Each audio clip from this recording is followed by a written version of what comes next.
लेकिन वर्तमान चीफ का भाषण सुन के तनिक भी ऐसा नहीं लग रहा कि ये किसी डॉक्टर का ऐसा लग रहा है ये किसी पादरी का भाषण हो।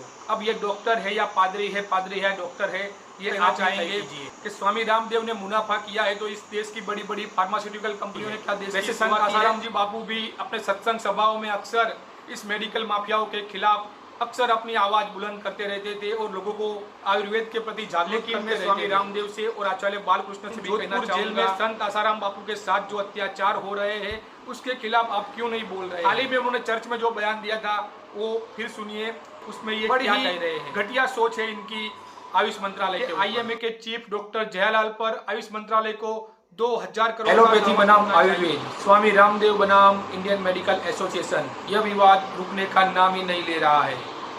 इंडियन मेडिकल एसोसिएशन ने स्वामी रामदेव पर 1000 करोड़ का डिफॉर्मेशन केस ठोक दिया है। यदि ये लड़ाई लंबी खींचेगी तो जाहिर है आईएमए का सारा कच्चा चिट्ठा खुलने वाला है। नमस्कार, मैं हूँ ब्रिजेश कुमार और आप देख रहे हैं डिस्कवरी ऑफ ट्रूथ। दोस्तों, आईएमए की शुरुआत कहाँ से हुई? जब हमारे देश में अंग्रेजों का शासन था तब अंग्रेजों ने ब्रिटिश मेडिकल एसोसिएशन नाम की एक संस्था बनाई थी। इस संस्था का मूल काम था भारत में जितने भी ईसाई डॉक्टर हैं उन सबको इकट्ठा करना और धर्मांतरण के कार्य को बढ़ावा देना। अक्सर हमने देखा है कि भारत में इलाज के नाम पर धर्मांतरण होता है, तो ऐसे ही धर्मांतरण के उद्देश्य से ब्रिटिश मेडिकल एसोसिएशन की स्थापना हुई थी। यही ब्रिटिश मेडिकल एसोसिएशन आगे जाके 1928 में इंडियन मेडिकल एसोसिएशन नाम में तब्दील हो गया। तभी से ही इस पर वेस्टर्न कल्चर का, वेस्टर्न सोच का, वेटिकन की सोच का प्रभाव रहा है। इंडियन मेडिकल एसोसिएशन अक्सर विदेशी कंपनियों को बढ़ावा देने के लिए काम करती रही है, ऐसा भी आरोप कई बार उन पर लगा है। हम कोलगेट को ही देख लें। पहले यही कोलगेट भारत में प्रचार करती थी कि लौंग से दांत साफ करना, कोयले से दांत साफ करना, नीम से दांत साफ करना, नमक से दांत साफ करना ये गलत है। पतंजलि ब्रांड ने जिस प्रकार से आयुर्वेद को बढ़ावा दिया, भारतीयता को बढ़ावा दिया और जिस प्रकार से हमारी बाजार में का स्वदेशीकरण हो रहा था, इससे ये सारी कंपनियां हिल गई और ताबड़तोड़ हिंदुस्तान लीवर ने कोलगेट वेद शक्ति के नाम से एक नई ब्रांड मार्केट में रख दी। देखिए नाम क्या रखा है, कोलगेट वेद शक्ति। यही लोग थे जो हमारा मजाक बना रहे थे। और ये सब क्यों हुआ? क्योंकि पतंजलि की दंत क्रांति और दूसरे भी जो प्रोडक्ट थे उन्होंने मार्केट में जबरदस्त टक्कर देना शुरू कर दिया। तो आप सब समझ रहे होंगे कि बाबा रामदेव को बार बार क्यों निशाने पर लिया जा रहा है।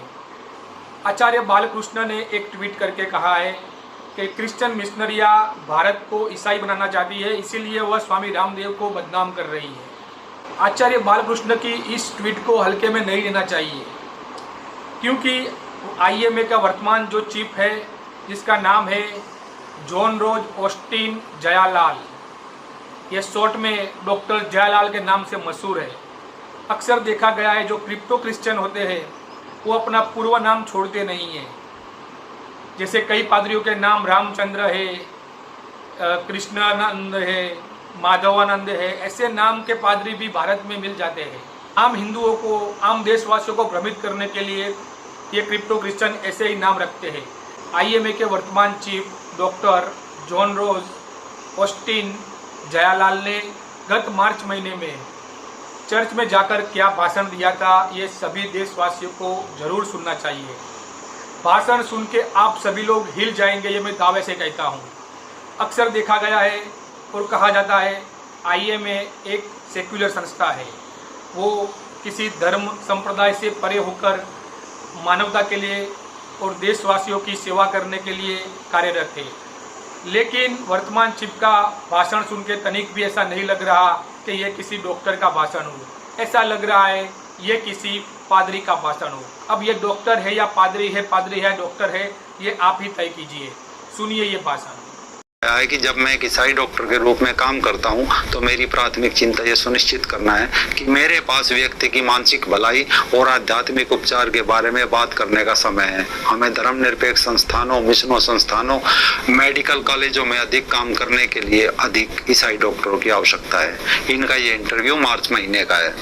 चलो यहाँ तक भी होता तो मान लिया जाता कि डॉक्टर थोड़ा सा धार्मिक है, लेकिन ये महाराज तो आगे कह रहा है कि मैं एक मेडिकल कॉलेज में सर्जरी प्रोफेसर के रूप में काम कर रहा हूँ। मुझे स्नातकों और प्रशिक्षुओं को सलाह देने का सौभाग्य प्राप्त हुआ है। साथ ही डॉक्टर साहब ये भी कह रहे हैं कि कोरोना बीमारी भारतीय गरीबों के बीच हमें एक अवसर की तरह लेना चाहिए, क्योंकि बीमार होने वाले अधिकांश लोग मध्यम, निम्न या शीर्ष सामाजिक आर्थिक स्थिति से है। कारण अपने इंटरव्यू में डॉक्टर जयलाल कहता है कि इंडियन मेडिकल एसोसिएशन के नेता के रूप में मुझे सरकार के खिलाफ फाइलिंग जारी रखने की जरूरत है। हमने विभिन्न प्रदर्शनों और विरोध प्रदर्शनों का आयोजन किया है। पिछले 14 दिनों में मैंने देश भर में भूख हड़ताल की है। हमारे अधिकांश आधुनिक डॉक्टरों ने भाग लिया है, लेकिन इस कारण मैं इस कठिन समय में क्या करूंगा, इसके बारे में सर्वशक्तिमान ईश्वर से ज्ञान और मार्गदर्शन की मांग कर रहा हूं। इससे इस मजहबी डॉक्टर जयलाल की बातों से ऐसा लगता है कि आगे बढ़कर वे अपने इस मजहबी पागलपन को अस्पतालों जैसे धर्मनिरपेक्ष संस्थानों पर धर्मांतरण के संदिग्ध और अधिक खतरनाक रूप में फैलाना चाहता है। अब आप समझ गए होंगे कि डॉक्टर जयालाल उर्फ जॉन रूज ऑस्टिन पादरी है या डॉक्टर है। ये चर्च की भाषा बोलते हैं। आइए, मैंने जिस प्रकार बाबा रामदेव पर हल्ला बोला है, ये किसी सड़क छाप गुंडों जैसे लग रहे हैं। अक्सर जब भी IMA के कोई भी प्रतिनिधि टीवी पर डिबेट करने आते हैं तो देखिए वो किस प्रकार, जैसे कोई पॉलिटिकल लोग, जैसे पॉलिटिकल जो होते हैं ना प्रवक्ता, वो जिस प्रकार से वो झगड़ा झगड़ी करते हैं डिबेट में आके, वैसे ही ये IMA के जो प्रतिनिधि आ रहे हैं अभी डिबेट करने के लिए स्वामी रामदेव जी के खिलाफ या बालकृष्ण जी के खिलाफ, वो सभी ऐसे ही डिबेट करते हैं और बाबा पर प्रश्न उठाते हैं कि इनके पास इतनी कंपनियां हैं, ये है, वो है, इतना करोड़ों का मुनाफा किया है। तो मैं IMA के जो भी टीवी डिबेट में आते हैं और पूरी IMA को हम कहना चाहेंगे कि स्वामी रामदेव ने मुनाफा किया है तो इस देश की बड़ी बड़ी फार्मास्यूटिकल कंपनियों ने क्या देश की सेवा की है? इस बड़ी बड़ी फार्मास्यूटिकल कंपनियां आज भी 5 रुपये की दवाइयाँ 50 रुपये में बेच रही है, लेकिन आप सब लोग चुपचाप ये तमाशा देख रहे हो। आज हमारे देश में देसी और विदेशी ऐसी कई बड़ी बड़ी फार्मास्यूटिकल कंपनी, दवाइयाँ बनाने वाली कंपनियाँ 5 रुपये की दवाइयाँ 50 रुपये में बेच रही है, 100 रुपये की दवाइयाँ 1000 में बेच रही है, लेकिन हमारे देश में कोई भी कुछ नहीं बोल रहा। सब लोग चुपचाप तमाशा देख रहे हैं। ये IMA ने कभी भी इनके खिलाफ आवाज़ नहीं उठाई और ना ही कभी एक्शन लिया है। देश में जो बड़े बड़े 5 स्टार 7 स्टार जो हॉस्पिटल है, वह भी देखिए किस प्रकार एक पेशेंट को लूट रहे हैं। फिर भी ये IMA जैसी संस्था है, इस पर कभी भी कुछ भी संज्ञान नहीं लेती है। लेकिन IMA को आपत्ति होती है कोरोनिल से, IMA को आपत्ति है भारत के आयुर्वेद से, IMA को आपत्ति है एक सन्यासी से। देखिए IMA का जो चीफ है, वास्तव में इनको नॉन पॉलिटिकल रहना चाहिए। हाल ही में उन्होंने चर्च में जो बयान दिया था वो फिर सुनिए, उसमें ये क्या कह रहे हैं। देखिए, इंडियन मेडिकल एसोसिएशन के चीफ डॉक्टर जयालाल आयुष मंत्रालय पर अपने क्या विचार रख रहे हैं। बड़ी ही घटिया सोच है इनकी आयुष मंत्रालय के ऊपर। क्योंकि कुछ समय पहले ही जयलाल ने क्रिश्चियनिटी टुडे नामक एक पत्रिका को इंटरव्यू दिया था, जिसमें कहा था कि भारत सरकार हिंदुओं में अपने सांस्कृतिक मूल्य और पारंपरिक विश्वास के कारण आयुर्वेद नामक एक प्रणाली में विश्वास करती है। वे इसे एक राष्ट्र, एक चिकित्सा प्रणाली बनाना चाहते हैं। आगे वे इसे एक धर्म बनाना चाहेंगे, वो भी संस्कृत भाषा पर आधारित होगा, जो हमेशा पारंपरिक रूप से हिंदू सिद्धांतों पर आधारित होती है।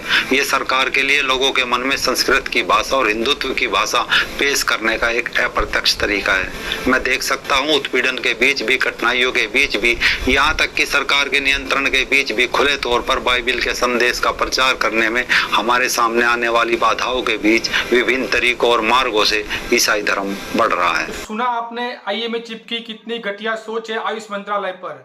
इन्होंने आयुष मंत्रालय पर बहुत गंभीर आरोप लगाए हैं। मैं आयुष मंत्रालय को रिक्वेस्ट करना चाहूंगा कि IMA के चीफ डॉक्टर जयालाल पर आयुष मंत्रालय को 2000 करोड़ का दावा ठोकना चाहिए, क्योंकि इनके निवेदन से आयुष मंत्रालय की भी काफी बदनामी हो रही है।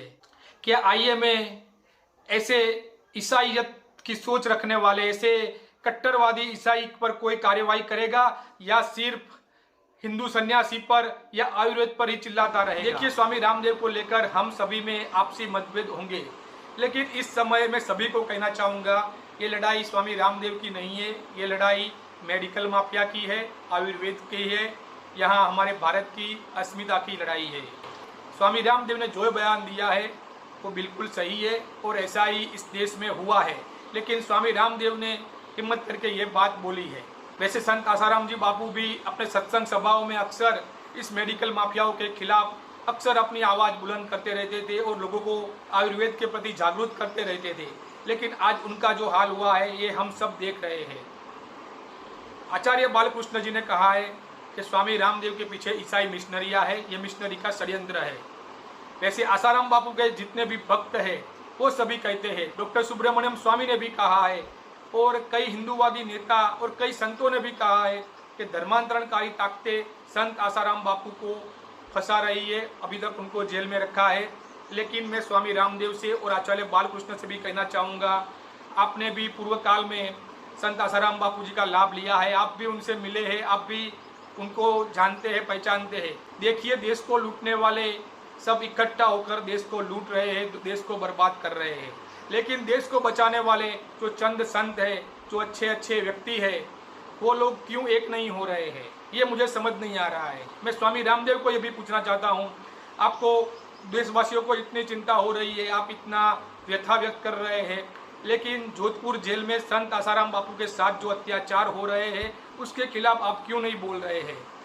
मैं स्वामी रामदेव जी और उनके समर्थकों को ये बताना चाहूँगा और याद दिलाना चाहूँगा कि जब कांग्रेस सरकार ने रामलीला मैदान पर आकर अमानुषी अत्याचार किया था, जब स्वामी रामदेव को एक लड़कियों के कपड़े पहनकर भागना पड़ा था, तब संत आसाराम बापू ही थे जिन्होंने आपका पुरजोश समर्थन किया था, अपने सत्संग में आपके समर्थन में अपनी आवाज़ उठाई थी।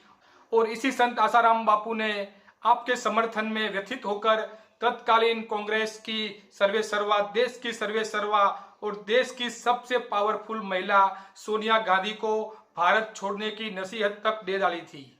पहले भी जब मीडिया ने स्वामी रामदेव पर उंगलियां उठाई थी, तब संत आसाराम बापू ने आके उनका बचाव किया था, लेकिन आज जब संत आसाराम बापू को सबके समर्थन की जरूरत है, जब आज उन पर एक चारों ओर से अमानुषी अत्याचार किया जा रहा है, ऐसी बीमार अवस्था में भी उनको इलाज के लिए हमारी सरकारों के द्वारा एक दिन की पैरोल नहीं दी जा रही है, तभी भी हम सब चुपचाप बैठे हैं। स्वामी जी, आप सब चुपचाप बैठे हैं, ये बड़े ही शर्मनाक है। मैं स्वामी रामदेव को फिर से कहना चाहूँगा, आप अपने बयान पर कायम रहिए, आप माफ़ी मत मांगिए। आप पर जो भी 1000 करोड़ का दावा किया गया है, आप उसको स्वीकार कीजिए और कोर्ट में जाइए और देखिए कि मेडिकल ट्रीटमेंट के नाम पर जो साइड इफेक्ट होते हैं, का जीवंत उदाहरण जोधपुर जेल में बंद संत आसाराम बापू है। संत आसाराम बापू ने जोधपुर जेल प्रशासन और वहाँ का जो भी प्रशासन है उनको साफ कहा था तो उनको एलोपैथी ट्रीटमेंट सूट नहीं करती, उनको आयुर्वेदिक ट्रीटमेंट दी जाए, लेकिन वहाँ के प्रशासन ने उनको आयुर्वेदिक ट्रीटमेंट नहीं दी और वहाँ एलोपैथी ट्रीटमेंट पर ज़बरदस्ती ले गए। आज हम देखते हैं एलोपैथी ट्रीटमेंट के कारण उनकी हालत बहुत ख़राब हो गई है। कोरोना तो कब का मिट चुका है, लेकिन उनके शरीर में बहुत सारी साइड इफ़ेक्ट हुई है और जिसके कारण उनका हीमोग्लोबिन भी बहुत कम हो गया था। ऐसा कहे कि वे मौत के मुख से वापस आए हैं। तो स्वामी रामदेव को ये उदाहरण भी कोर्ट में रखना चाहिए, ये तो प्रत्यक्ष उदाहरण है। अब मैं सभी देश के हित चिंतकों को कहना चाहूँगा, भाई संस्कृति के लिए, देश के लिए और धर्म के लिए आप सभी एक हो जाइए। अभी भी समय है, कुछ बिगड़ा नहीं है। इस देश के लिए, मानवता के लिए हम सब एक हो जाए, हमारे धर्म के लिए हम सब एक हो जाए, हमारी संस्कृति के लिए हम सब एक हो जाए। ये जितने भी महात्मा हैं बड़े बड़े, और ये चुपचाप ये तमाशा देख रहे हैं जो जोधपुर में हो रहा है, जो साउथ में स्वामी नित्यानंद के साथ हो रहा है, सब लोग चुपचाप अपने मठ मंदिर में बैठे हैं। मैं इन सभी महात्माओं को कहना चाहूँगा, जब द्रौपदी का चिरहरण हो रहा था तब धर्मात्मा भीष्म चुपचाप बैठकर तमाशा देख रहे थे, लेकिन हम सब जानते हैं कि आखिर उनको भी बाणसैया पर सोना पड़ा। आने वाला समय आसुरी शक्तियों के विनाश का समय है, तो ऐसे समय में सभी धर्मात्माओं को एक होकर हमारे धर्म की हमारी संस्कृति की रक्षा करनी चाहिए और जहाँ भी संतों पर अत्याचार हो रहा हो उनके खिलाफ आवाज़ उठानी चाहिए। मैं आप सभी से फिर से विनती करना चाहूँगा, यदि अभी तक आपने हमारा चैनल सब्सक्राइब नहीं किया है तो प्लीज़ इसे सब्सक्राइब कर दीजिए। हमारी ये लड़ाई आगे भी जारी रहेगी और इस लड़ाई में हमें आप सभी का समर्थन चाहिए। तो प्लीज़ आप सब इस चैनल से जुड़िए, इस चैनल को लाइक कीजिए, सब्सक्राइब कीजिए और ज़्यादा से ज़्यादा शेयर कीजिए। मिलते हैं अगले वीडियो में, तब तक मुझे इजाज़त दीजिए। जय हिंद, जय भारत, जय सनातन।